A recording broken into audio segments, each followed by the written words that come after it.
Bom dia. Bom dia, Bom dia. Natália. Bom dia, Matheus. Bom dia, Carlos. Bom dia.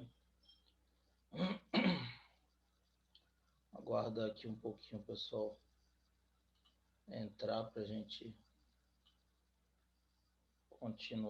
começar, aliás, a nossa aula. Bom dia, professor. Bom dia, beleza? Beleza. Joia. Aguardar o pessoal ingressar aqui, dar mais uns 2 Bom dia, minutos para a professor. gente começar. Bom dia, beleza, Igor? Quem foi que eu não falei aqui? Igor, bom dia. Matheus Santos, bom dia. Matheus Silva, bom dia. Bom dia, Ayrton.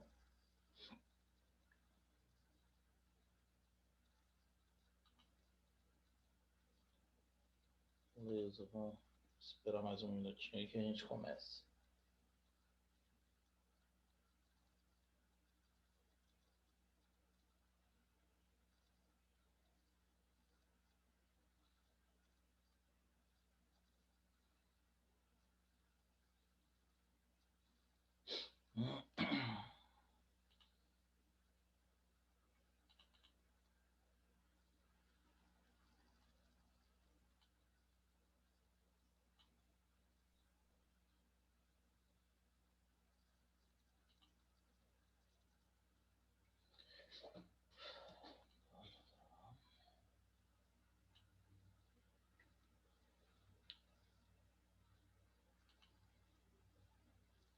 Pronto, estão me ouvindo direitinho? Sim. Beleza. Pessoal, é o seguinte, eu passei para vocês um cronograma de atividades e esse cronograma de atividades, no final, botei uma observação que semana que vem a gente vai ter uma atividade avaliativa. Então, já avisei a vocês com bastante antecedência para que vocês possam se preparar, tá? Já vai estudando para a gente tirando as dúvidas e não deixar para a última hora, tá? Então, essa atividade avaliativa vai ser sexta-feira, dia 20. Então, já ainda faltam bastante. Hoje é dia 9, tem mais de 11 dias de antecedência.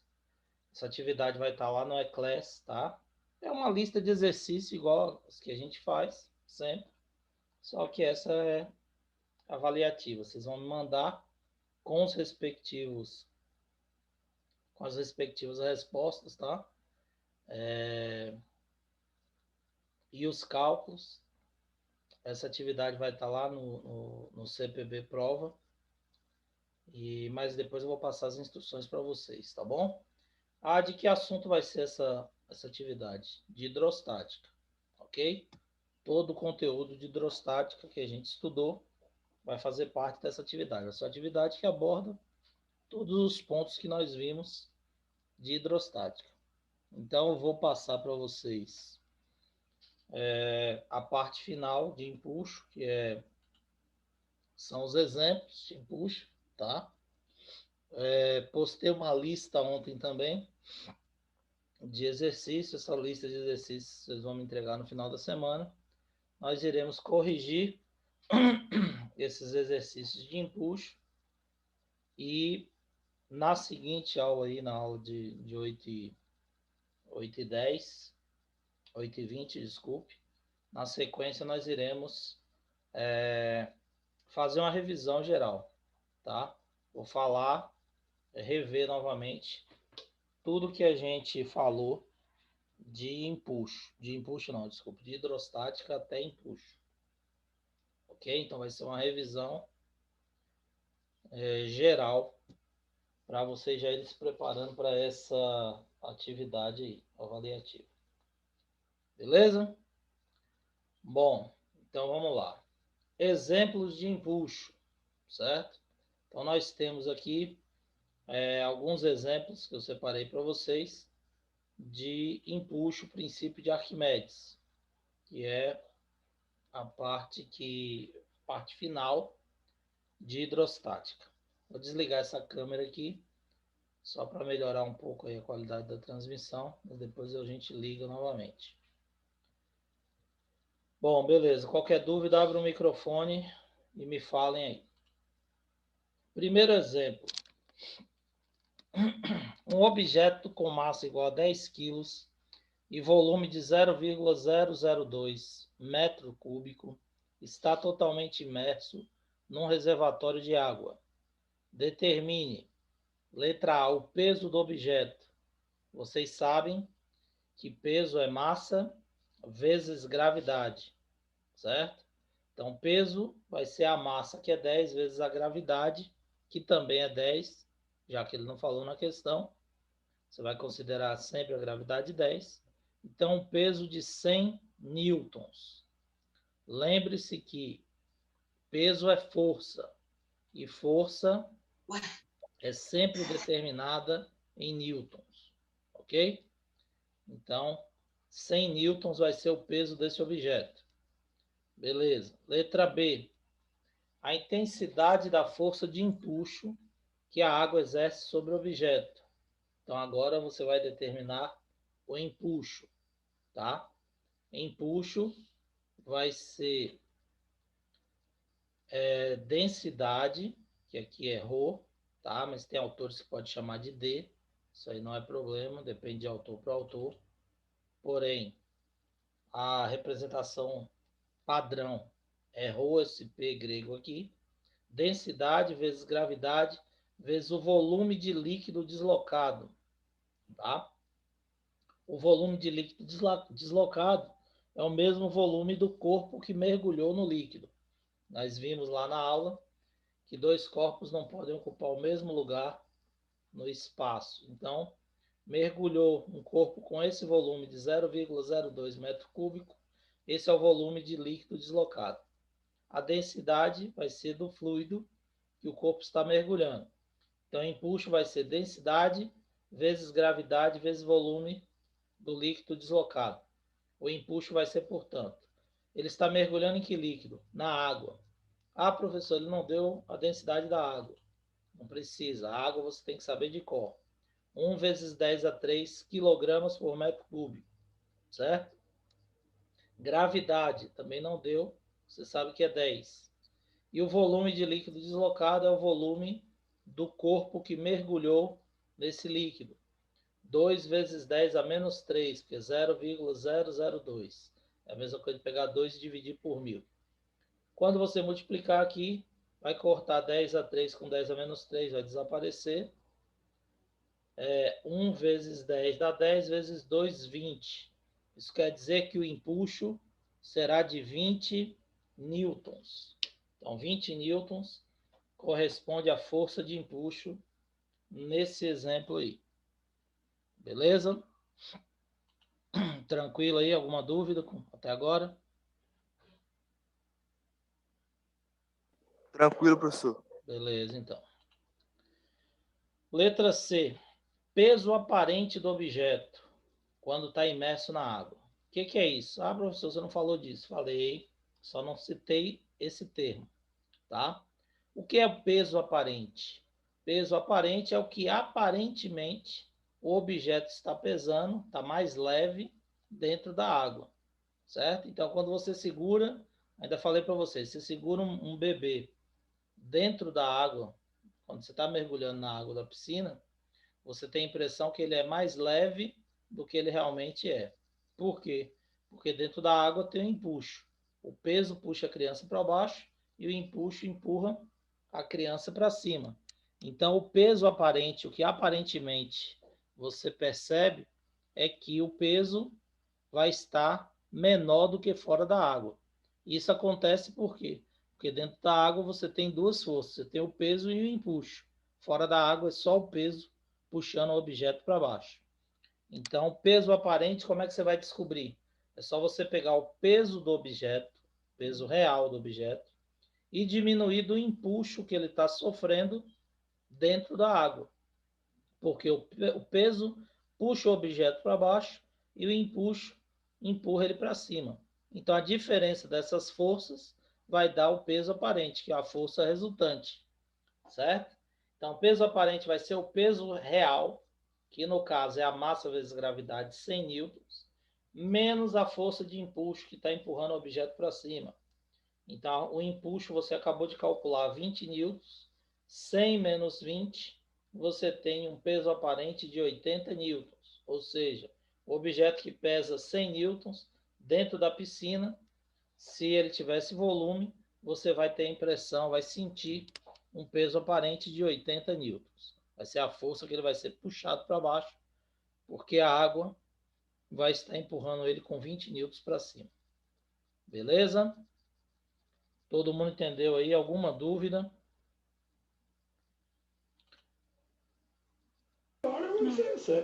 Tranquilo, né?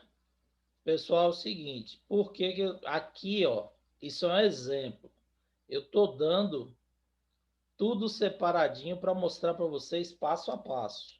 Quando vocês pegarem uma questão, normalmente ele não vai fazer isso. O que ele vai fazer? Ele vai pegar, passar os dados e perguntar para você qual o peso aparente desse objeto quando imerso na água.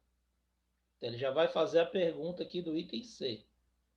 Só que para responder o item C, você tem que saber o A e o B. Então, você vai ter que calcular esse, e depois jogar nessa relação para achar o peso aparente. Certo? Então, preste atenção no enunciado, leiam e entendam o que ele está perguntando. Se ele pedir o peso do objeto, é só massa vezes gravidade. Mas se ele pedir o peso aparente, você vai ter que calcular o peso, calcular o empuxo, diminuir um do outro para achar o peso aparente. Certo?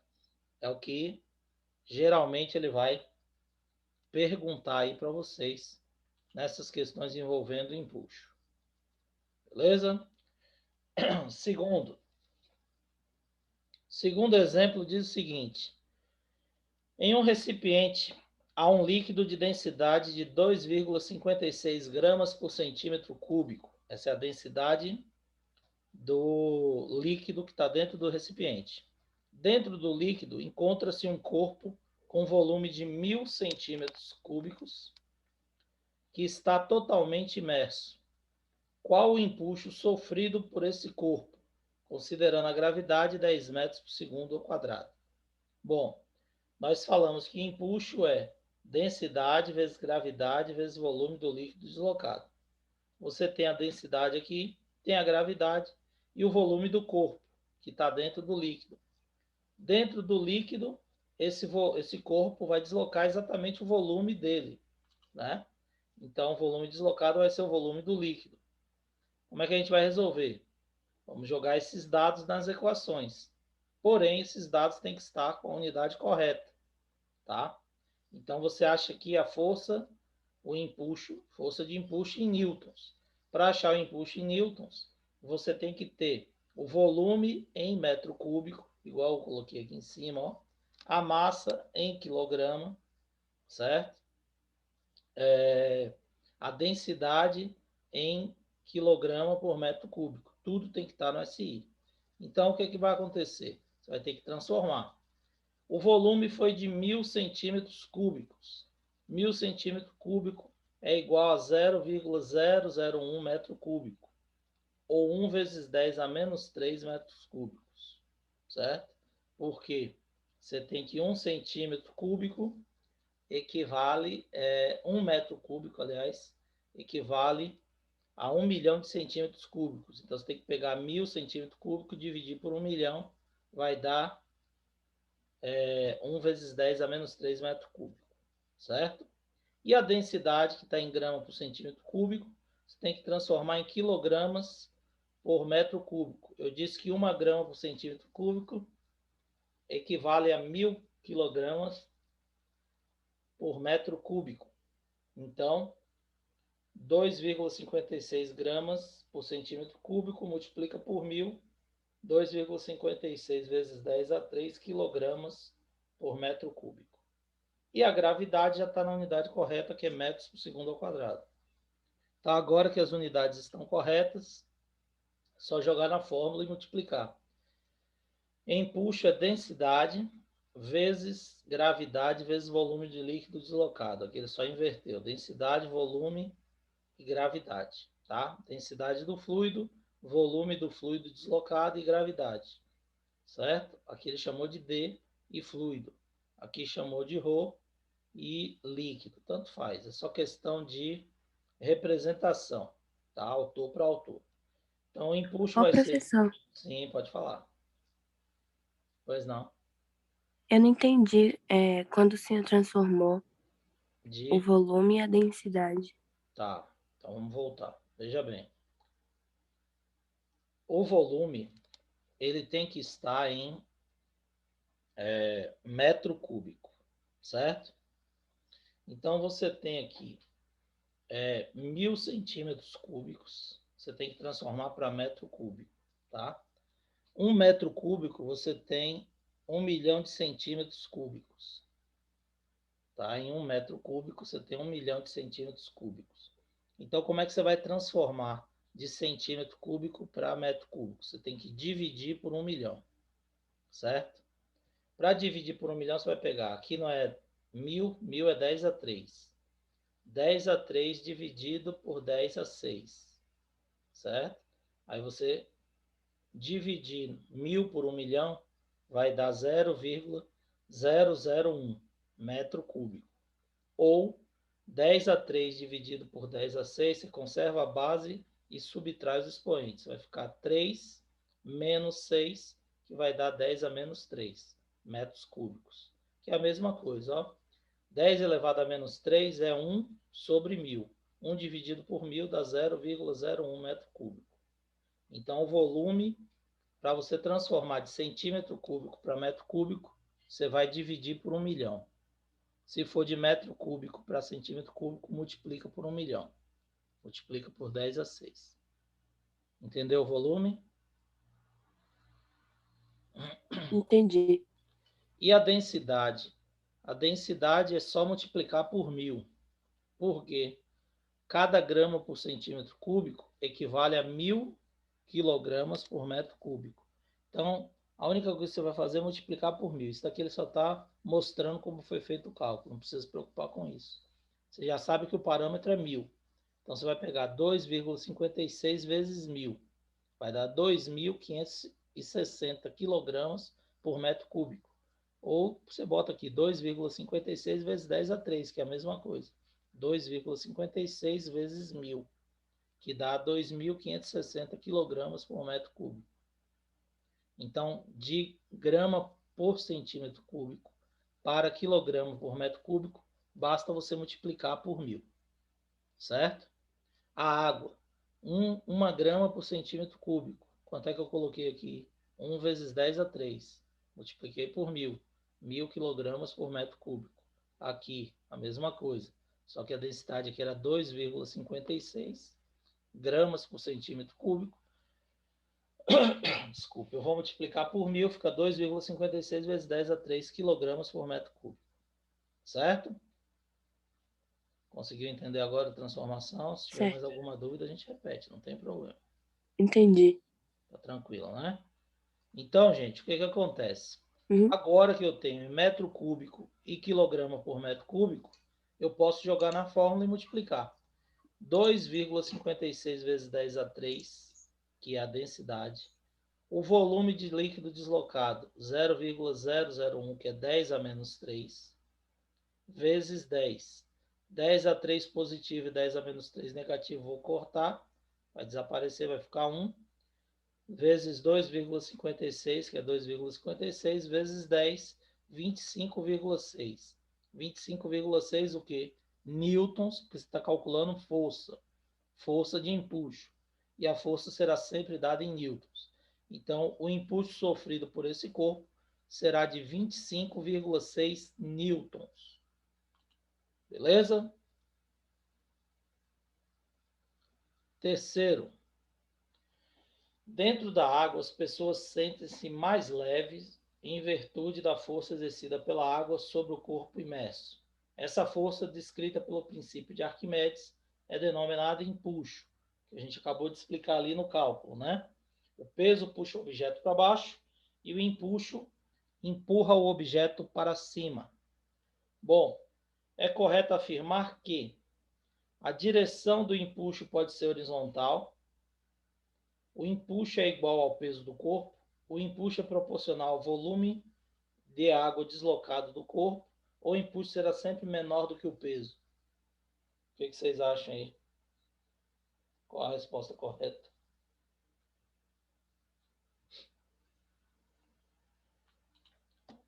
Abra o microfone aí e me fala aí. Pode falar. Quem vai falar? Bora aí, então. Acorda aí, responde que letra é.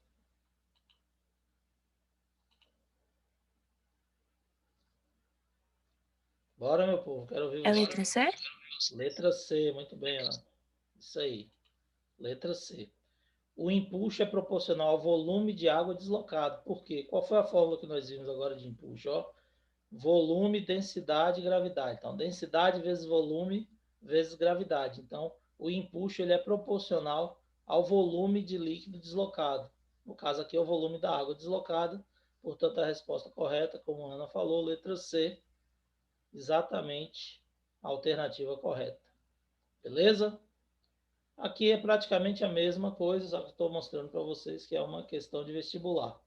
Então, vocês observam que são questões simples, mas que está envolvendo esse assunto de empuxo. O empuxo exercido sobre um corpo imerso em um líquido depende de quê? Depende da densidade do fluido, do volume de líquido deslocado e da gravidade. Então, qual a alternativa correta aqui? Depende do volume do líquido deslocado e da densidade do corpo. Errado, depende da densidade do líquido, do fluido, certo? Da densidade do volume do corpo, está errado. Depende de características do líquido, do fluido. Do volume e da densidade do líquido deslocado, verdadeiro. Somente do líquido deslocado, falso. Somente da densidade do líquido deslocado, também falso. Depende dos dois, da densidade e do volume do líquido deslocado. Portanto, a resposta correta nessa quarta questão também é a letra C. Ok? Nenhuma dúvida até agora? Tranquilo? Pronto, então vamos ver essa aqui. Quinta questão, essa aqui eu quero que vocês respondam também. Quinta questão, Universidade Federal de Viçosa. Uma lata tampada com 2 orifícios encontra-se parada imersa em um recipiente com água. Então você tem a lata e nessa lata você fez 2 orifícios e mergulhou na água. Consequentemente, pelos orifícios vão entrar água e essa lata vai ficar no fundo do recipiente, cheia de água, certo? O orifício superior comunica-se com o exterior através de uma mangueira. Então, em um dos buraquinhos da lata, você coloca uma mangueira. Ao injetarmos ar pela mangueira, é correto afirmar que a lata... O que vai acontecer com a lata? Então, você vai, através da mangueira, injetar ar nessa lata. O que vai acontecer com a lata, meu povo? Vai afundar, vai subir, aumenta de peso, permanece parada ou apenas receberá o ar pelo orifício inferior? Eu acho que vai subir, professor. Você acha que vai subir, beleza. Por que você tem essa impressão que ela vai subir? Vamos raciocinar em cima da sua resposta. A lata você achou que ela vai subir. Beleza. Por que ela vai subir? Por que você acha que ela vai subir? Eu vou mais pela lógica, que quando enche de ar, no caso, eu não sei. Não, Fica mais seu leve. raciocínio está certo. Quando enche de ar, o que acontece? Ela vai ficar menos densa. Entendeu? O raciocínio é esse mesmo, tá certo. Então, o que acontece? Quando você encheu de ar pela mangueira a lata, você vai expulsar a água. Lembre-se que a lata tem 2 orifícios, certo? Então, quando você mergulhou a lata dentro do fluido, dentro da água, ela encheu de água, ficou com a mesma densidade do fluido, mais a densidade da lata ficou mais densa do que o fluido, desce e fica no fundo. Quando você assopra e empurra ar para dentro da lata, você obrigatoriamente vai ter que expulsar a água que está dentro da lata, não é isso? Quando você expulsa a água que está dentro da lata, a lata fica cheia de ar e ela vai ficar menos densa e, consequentemente, irá subir em relação ao fluido, em relação à água que ela está mergulhada. Portanto, seu raciocínio está certo, é isso mesmo, certo? Então, a lata está imersa no recipiente com água, sendo apenas o orifício superior conectado a uma mangueira. Quando o ar começa a ser injetado dentro da lata, ele vai deslocar a quantidade de água que estava em seu interior aqui, tá? Fazendo com que o líquido saia pelo outro orifício. Como o empuxo apresenta-se na vertical com sentido para cima, a lata vai subir, pois o empuxo vai ser diretamente proporcional ao volume do líquido deslocado. Então, deslocou o volume da lata agora, e aí o empuxo vai empurrar ela para cima. Portanto, a resposta correta é a letra B, ela vai subir, como você havia dito. Beleza? Beleza, professor? Né? Ótimo. É isso aí. O Professor, raciocínio é esse. Sim, pode falar. Pode tem como falar. sim voltar na questão 4 só para eu tirar uma print? Tem sim. Eu vou mandar para vocês pelo Eclass, tá? Como eu sempre faço, mas Beleza. vou tirar aí. Aqui, ó. Questão 4. Letra C, volume de líquido e densidade de líquido deslocado. Beleza? Pronto, professor. Valeu.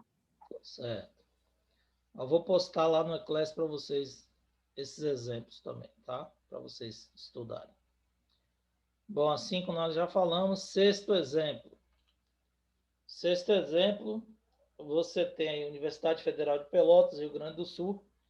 Normalmente, gente, a gente trabalha com essas questões de vestibulares. Eu sempre passo para vocês. Mas na maioria das vezes, quando a gente está lá no primeiro ano, eu tiro a referência da faculdade, porque muitas vezes você vai se assustando, achando que a questão é muito difícil só porque você vê o nome da faculdade. E aí eu uso assim, eu faço dessa forma para desmistificar. Então, a partir de agora, vocês já estão mais acostumados. Eu estou deixando a referência, mas normalmente eu tiro, tá? Quando eu passo uma lista de exercício, alguma coisa, eu tiro essa referência para vocês não ficarem assustados, achando que a questão é difícil. Muitas vezes a questão é simples, só porque vê o nome da faculdade, acho que é difícil. Então, aqui mesmo eu vou ter uma questão do ITA, um exemplo aqui de uma questão do ITA, uma questão antiga, mas só para vocês verem a diferença de uma faculdade para outra. É uma questão que não é difícil, tá? Mas só pelo fato de ser do ITA, o povo fica com medo. E é uma questão inteligente, tá? É uma questão bem elaborada, vocês vão ver. Bom, sexta fala, a expressão, isso é apenas a ponta do iceberg, é muito usada conotativamente hoje em dia para mostrar que se vê apenas uma parte muito pequena de um problema, ficando o resto escondido. Isso faz referência a uma situação física do iceberg, né? Assinale a alternativa cujos dados se relacionam corretamente com essa situação. Então, o iceberg está relacionado com o quê? Justamente com o empuxo, né? Por quê? Os icebergs são estruturas formadas por água doce, é gelo, né? Congelado, solidificado, que possui a densidade menor do que a densidade da água salgada, que é a água do mar, onde eles ficam flutuando. Ela é desprendida das geleiras polares, tá? E ela fica parte exposta para fora da água e a maior parte dela fica submersa na água do mar. Então, quando a gente vê um iceberg, a gente só vê a ponta do iceberg, ou uma parte pequena que fica para fora da água. A parte maior está submersa, tá? O que explica isso é o princípio de Arquimedes, a flutuação do iceberg, né? Ele já postulou que todo corpo mergulhado num fluido recebe o impulso de baixo para cima igual ao peso do volume do líquido deslocado Por esse motivo, corpos mais densos que a água afundam, enquanto os menos densos flutuam. Então, o empuxo é a força que sustenta o iceberg na água líquida, pois age na direção sobre o sentido do corpo imerso, né? Mas na direção oposta ao peso, empurrando ele para cima. Portanto, a resposta é letra B. O que está relacionado com essa situação é o princípio de Arquimedes e o teorema de empuxo, certo? Então, a questão teórica só faz a relação aí com o empuxo e o princípio de Arquimedes. Beleza? Sétimo exemplo. Em um recipiente contendo 100 ml, 1,37 kg de mercúrio líquido, são colocados 2 cubos, A e B. Cada cubo tem volume de 2 centímetros cúbicos cada, de um material inerte diante do mercúrio. Ou seja, o material não se mistura com o mercúrio. O cubo tem massa de 14 gramas e 20 gramas, respectivamente. Ao serem colocados no recipiente, o que vai acontecer? Os cubos vão para o fundo, o cubo A flutua e o B afunda e o B flutua, o corpo B afunda e o A flutua, os corpos flutuam a meio caminho do fundo, ou os corpos ficam na superfície do líquido. Então, como é que eu vou saber qual a resposta correta?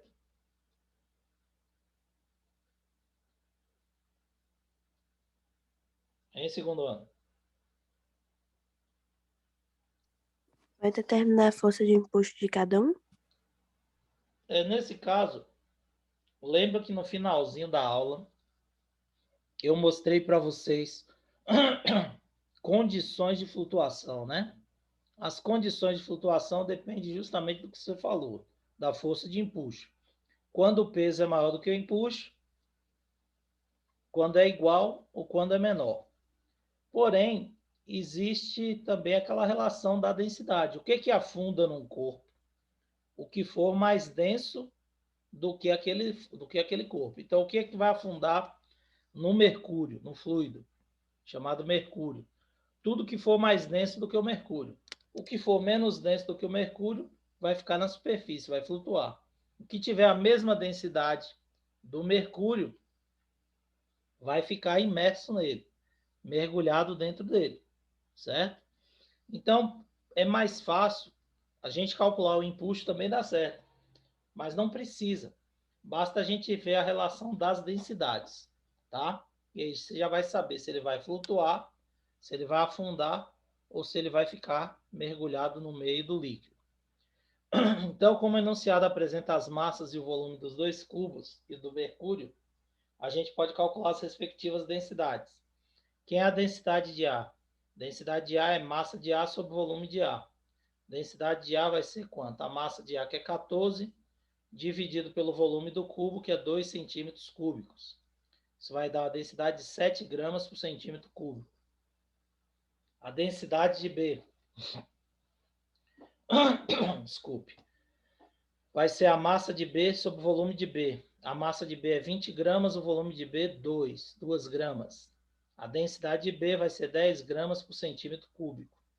E agora a gente pega a densidade do mercúrio. A densidade do mercúrio, você sabe que você tem 1,37 kg de mercúrio, que são 1.370 gramas. Só multiplicar 1 kg, 1.000 gramas. Multiplica por 1.000. E 100 ml, cada ml é 1 centímetro cúbico. Então, 100 ml são 100 centímetros cúbicos. Então, você vai pegar a densidade do mercúrio, vai ser massa sobre o volume de mercúrio. A massa, 1.370 gramas, dividido por 100, que é o volume do mercúrio, 100 centímetros cúbicos. Você tem que a densidade do mercúrio é de 13,7 gramas por centímetro cúbico. Então, através desses dados, a gente conclui que, como a densidade dos 2 cubos são menores do que a densidade do mercúrio, eles vão flutuar, né? Então, a resposta correta, eles ficam na superfície. Eles flutuam no meio do líquido? Não. Ele só vai flutuar no meio do líquido se a densidade for igual. Como a densidade é menor, ele é empurrado para cima, ele flutua na superfície do líquido. Portanto, a resposta correta é a letra E. Beleza? Não precisa calcular o empuxo, se você calcular o impulso, você vai chegar no mesmo resultado. Então é mais fácil você calcular a densidade e analisar. Tranquilo? Tranquilo, professor. Ótimo. Então aqui, ó, uma questão antiga, mas é uma questão do ITA, tá? Ela fala o seguinte, ó, um pedaço de gelo flutua em equilíbrio térmico com uma certa quantidade de água depositada em um balde. À medida que o gelo derrete, podemos afirmar que o que vai acontecer? Então, veja bem, é uma questão simples, porém é uma questão inteligente, tá? Uma questão bem elaborada. Isso vai fazer com que o aluno fique confuso, na dúvida, que não tiver conhecimento correto do conteúdo. E por isso que os vestibulares do ITA são tão concorridos e tão difíceis, porque os níveis das questões são elevados por causa da qualidade dessa questão e da qualidade dos candidatos também. Né? Todo mundo quer entrar no ITA, porque é uma excelente faculdade, uma faculdade pública, e o cara já sai de lá empregado, já sai de lá com uma carreira bem sucedida. Então, veja bem, qual seria a resposta correta? O pedaço de gelo flutua em equilíbrio térmico, com uma certa quantidade de água depositada no balde. À medida que o gelo derrete, podemos afirmar que o nível de água do balde aumenta, pois haverá uma queda de temperatura da água. O nível do balde da água diminui, pois haverá uma queda de temperatura da água. O nível da água do balde aumenta, pois a densidade da água é maior do que a densidade do gelo. O nível da água do balde diminui, pois a densidade da água é maior que a densidade do gelo. O nível da água do balde não se altera.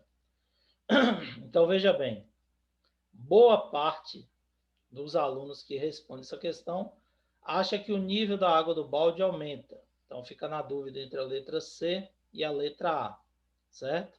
Na realidade, o nível da água do balde não se altera. Por quê? Como o sistema está em equilíbrio, o empuxo realizado pela água é igual à força-peso do gelo. Quando o gelo derrete, ocorre a fusão e ele passa do estado sólido para o estado líquido, certo?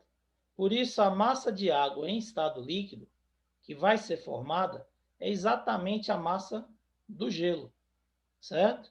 Então, dois corpos não ocupam o mesmo lugar no espaço. Então, se o gelo já está mergulhado no recipiente com água, esse gelo, quando derreter, ele apenas vai mudar de estado. Ele não vai aumentar o volume, porque ele não foi acrescentado no balde, certo? Portanto, o volume de água formado corresponde ao volume do gelo que estava imerso nessa água. Logo, o volume não se altera, por isso a resposta correta é a letra E. Beleza? Todo mundo entendeu Sim. Sim. essa questão? Professor, Oi, pode falar. entendi.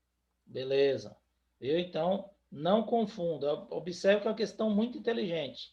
Boa parte acha que o nível da água vai aumentar, porque se coloca, por exemplo, encher o copo de água até a borda. Quando você coloca o gelo, parte da água vai derramar.